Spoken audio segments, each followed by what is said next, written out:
भगवान जगन्नाथ, ये नाम सुनते ही मन में एक ऐसी छवि बनती है जो किसी परिभाषा में, किसी दायरे में नहीं बनती।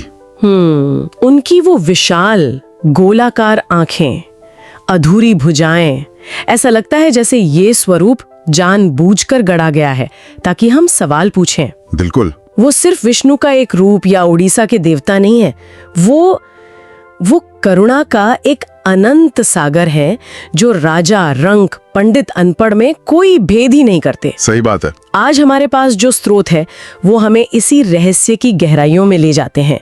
तो हमारा मिशन यही है कि इन स्रोतों के जरिए श्री जगन्नाथ की कथा और उसके पीछे छिपे गहरे दर्शन को एक साथ मिलकर समझें। और ये समझना इसलिए भी जरूरी है क्योंकि ये कथा किसी एक परंपरा की नहीं है। इसमें आपको आदिवासी भक्ति, मतलब शबर संस्कृति का वो भोलापन, वो शुद्ध प्रेम दिखेगा। और दूसरी तरफ वैदिक परंपरा का ज्ञान और वैभव भी। स्कंद पुराण जैसे ग्रंथ यही तो बताते हैं कि कैसे दो अलग अलग आस्था की धाराएं मिलकर एक महासागर बन गईं। अद्भुत संगम है ये तो। जी, एक ऐसा संगम जहां ईश्वर किसी एक का नहीं बल्कि सबका हो जाता है। बिल्कुल। तो चलिए कहानी की शुरुआत वहीं से करते हैं जहां से ये संगम शुरू हुआ, नीलाचल प्रदेश के घने जंगलों से। यहाँ एक शबर भक्त थे, विश्ववसु, और उनके जीवन का केंद्र थे भगवान नीलमाधव। अच्छा, तो स्रोतों में उनकी भक्ति के बारे में क्या खास बताया गया है? क्या ये कोई शास्त्रीय पूजा पाठ थी? नहीं, बिल्कुल नहीं। और यही तो इसकी सबसे बड़ी खूबसूरती है। विश्ववसु की भक्ति में कोई शास्त्रीय कर्मकांड नहीं था, कोई मंत्रोच्चार, कोई यज्ञ, कुछ नहीं। तो फिर कैसा था उनका प्रेम? उनकी भक्ति में थी सरलता और शुद्ध निस्वार्थ प्रेम। वो रोज जंगल से ताजे फल और कंदमूल लाते थे और अपने आराध्य को अर्पित करते थे। अच्छा। जैसे कोई बच्चा अपनी माँ से प्रेम करता है, बिना किसी शर्त के, बिना किसी मांग के। ये ज्ञान के अहंकार से मुक्त केवल हृदय का समर्पण था। एक तरफ भक्ति का ये इतना सरल, इतना शुद्ध रूप, और दूसरी तरफ हजारों मील दूर मालव देश में थे राजा इंद्रद्युम्न। जी, था वैभव, शक्ति, सम्मान।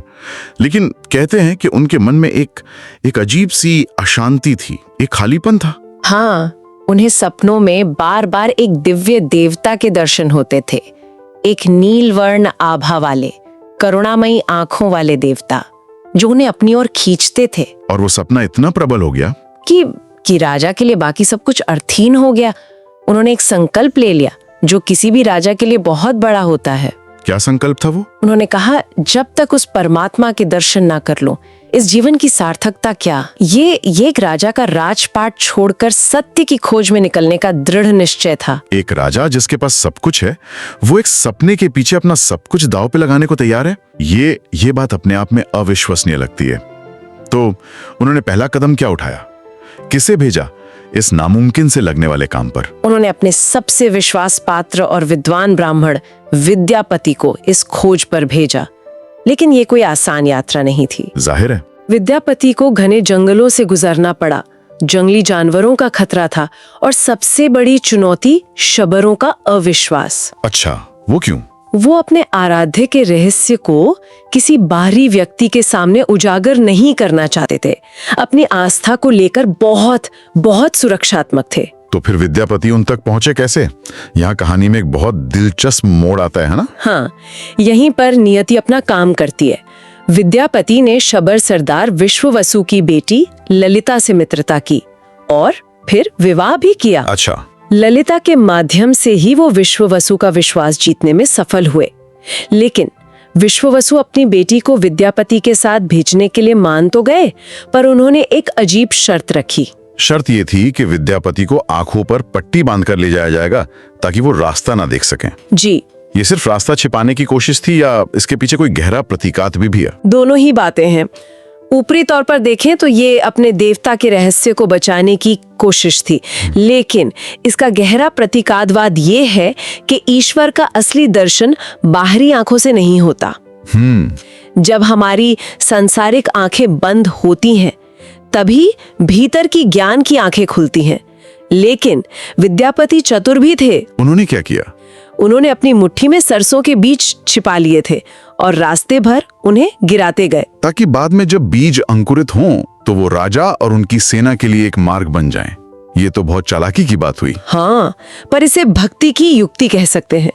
और जब राजा इंद्रद्युम्न उन सरसों के पौधों से बने रास्ते पर चलकर अपनी विशाल सेना के साथ नीलाचल पहुंचे, तो एक बहुत ही नाटकीय और दिल तोड़ने वाली घटना घटी। क्या हुआ? नील माधव अंतर्धान हो चुके थे।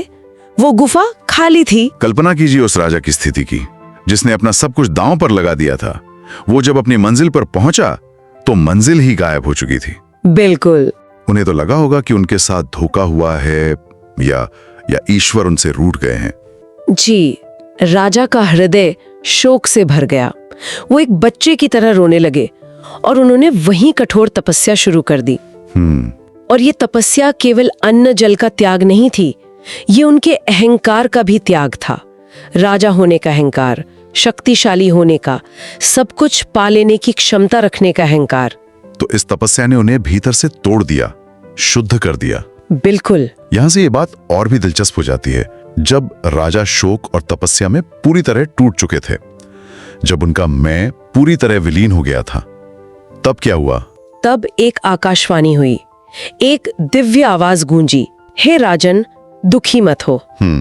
नील माधव अब तुम्हें इस रूप में दर्शन नहीं देंगे। वे अब दारू ब्रह्म के रूप में प्रकट होंगे। एक मिनट, दारू ब्रह्म मतलब जिस रूप के लिए उन्होंने इतनी तपस्या की वो अब कभी नहीं मिलेगा। और ये दारू ब्रह्म क्या है? ये तो सुनने में बहुत रहस्यमयी लगता है। यही तो लीला है। दारू का अर्थ है लकड़ी और ब्रह्म का अर्थ है परम चेतना। अच्छा। तो दारू ब्रह्म का मतलब हुआ एक साधारण सांसारिक पदार्थ जैसे लकड़ी, जिसमें स्वयं ब्रह्म की चेतना हो। ये ईश्वर के सगुण यानी रूप वाले और निर्गुण यानी रूप से परे दोनों स्वरूपों का प्रतीक है। आकाशवाणी ने कहा, समुद्र की लहरों पर एक पवित्र काष्ठ बहता हुआ आएगा, उसी से मेरी मूर्ति का निर्माण होगा। तो ये हमें सिखाता है कि अगर भक्ति सच्ची हो तो ईश्वर किसी भी रूप में प्रकट हो सकते हैं। बिल्कुल। ब्रह्म पुराण और नारद पुराण में इस प्रसंग का बहुत भावपूर्ण वर्णन मिलता है। और फिर वैसा ही हुआ। समुद्र तट पर एक विशाल दिव्य काष्ठ बहता हुआ आया। ये कोई साधारण लकड़ी नहीं थी। उस पर शंख, चक्र, गदा और पद्म के दिव्य चिन्ह अंकित थे। जी, जैसे स्वयं विष्णु ने अपनी मोहर लगा दी हो। राजा ने उसे पूरे सम्मान के साथ स्थापित करवाया, लेकिन अब चुनौती थी कि इससे मूर्ति कौन बनाएगा। बड़े बड़े कारीगर आए, पर कोई उस लकड़ी पर अपनी छेनी तक नहीं चला सका। और तभी कहानी में एक और रहस्यमय पात्र का प्रवेश होता है। एक वृद्ध शिल्पी वहां प्रकट हुआ। उसके चेहरे पर एक दिव्य तेज था और हाथों में अद्भुत कौशल। वो कोई और नहीं बल्कि स्वयं देव शिल्पी विश्वकर्मा थे। अच्छा। उन्होंने मूर्ति बनाने के लिए हामी तो भरी, लेकिन एक बहुत ही कड़ी शर्त रखी। हाँ, वो शर्त जिसने सब कुछ बदल दिया। शर्त थी, मैं मंदिर के दरवाजे बंद करके काम करूंगा। 21 दिन तक कोई भी दरवाजा नहीं खोलेगा, न ही अंदर झांकने की कोशिश करेगा। राजा ने वचन दिया। दिन बीतते गए, अंदर से छीनी हथौड़ी की आवाज आती रही, जो राजा और उनकी रानी कुंडीचा के लिए संगीत की तरह थी। लेकिन फिर 15वें दिन वो आवाज आनी बंद हो गई। रानी गुंडीचा, जिन्हें लक्ष्मी का ही रूप माना जाता है, वो चिंतित हो गईं। उन्हें लगा कि कहीं उस वृद्ध शिल्पी को कुछ हो तो नहीं गया, कहीं वो भूख प्यास से मूर्छित तो नहीं हो गए। हाँ, उनकी चिंता स्वाभाविक थी और उनके बार बार आग्रह करने पर राजा का धैर्य भी टूट गया। उन्होंने अपना वचन तोड़ दिया और दरवाजा खोलने का आदेश दे दिया। जी। और जब दरवाजा खोला गया तो अंदर का दृश्य तो हैरान करने वाला था। शिल्पी गायब था और सामने 3 अधूरी मूर्तियां खड़ी थीं। भगवान जगन्नाथ, बड़े भाई बलभद्र और बहन सुभद्रा। जी। उनके हाथ नहीं बने थे, पैर नहीं थे, शरीर का आकार भी अधूरा था। ये देखकर तो राजा को घोर निराशा हुई होगी। उन्होंने अपना वचन तोड़ा और नतीजा ये निकला। बिल्कुल। पहली नजर में तो उन्हें यही लगा होगा कि सब कुछ अपूर्ण रह गया, लेकिन तभी एक और आकाशवाणी हुई जिसने इस रहस्य का अनावरण किया। क्या कहा उस दिव्य वाणी ने? उस वाणी ने कहा, हे राजन, यही मेरा स्वरूप है। मैं इसी रूप में प्रतिष्ठित होना चाहता हूँ। मतलब जो हमें अधूरापन लगता है वही ईश्वर का जानबूझकर चुना गया स्वरूप है। ये तो मानवीय तर्क के बिल्कुल विपरीत है। बिल्कुल। और यही इसका सबसे गहरा दर्शन है। ईश्वर कह रहे हैं कि मेरी पूर्णता तुम्हारी समझ से परे है। जिसे तुम कमी समझ रहे हो वही मेरा ब्रह्मांड को गले लगाने का तरीका है।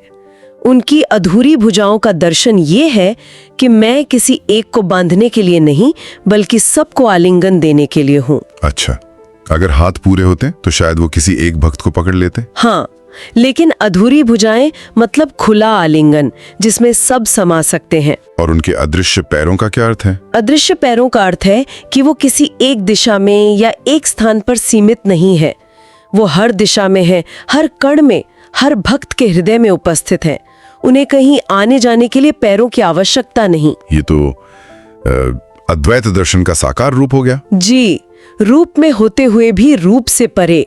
वो हमें सिखाते हैं कि जीवन का अधूरापन ही असल में पूर्णता है, अगर उसे प्रेम और स्वीकृति की दृष्टि से देखा जाए। ठीक है, तो ये अविश्वसनीय कथा हमें मूर्तियों के स्वरूप तक ले आई, लेकिन ये गहरा दर्शन आज भी पुरी मंदिर और उसकी परंपराओं में कैसे जीवित है?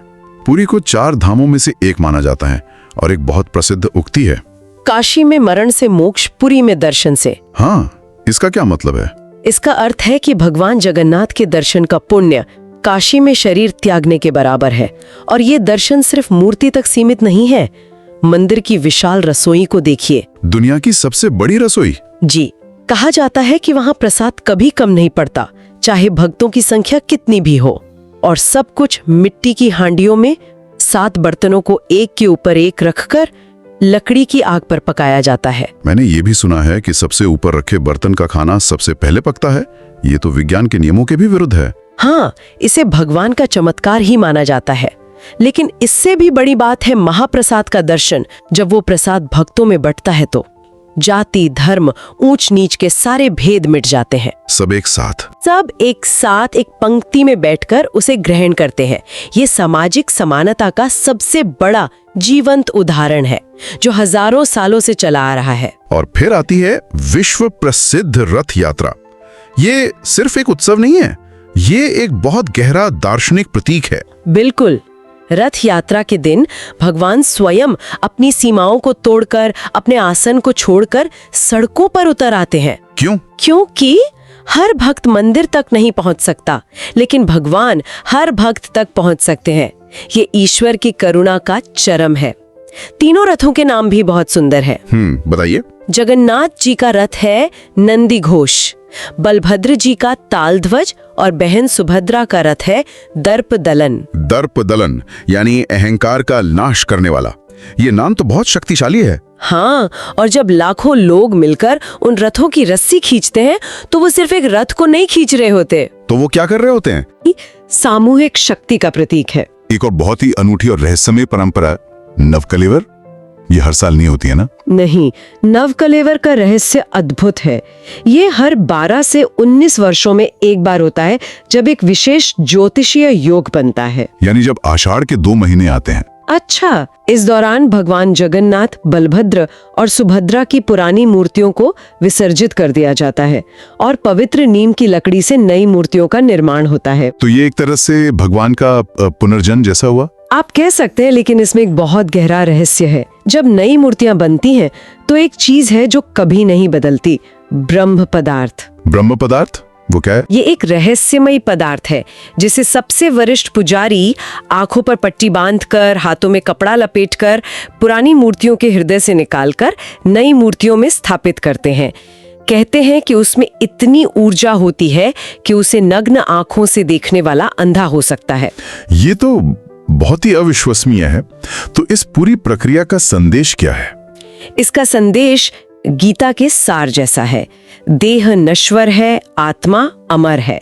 शरीर बदलता है, रूप बदलता है, लेकिन भीतर का सार तत्व, वो ब्रह्म, वो आत्मा हमेशा वही रहती है। ये हमें सिखाता है कि परिवर्तन जीवन का नियम है, लेकिन हमें उस सार को पकड़कर रखना चाहिए जो अटल है, जो शाश्वत है।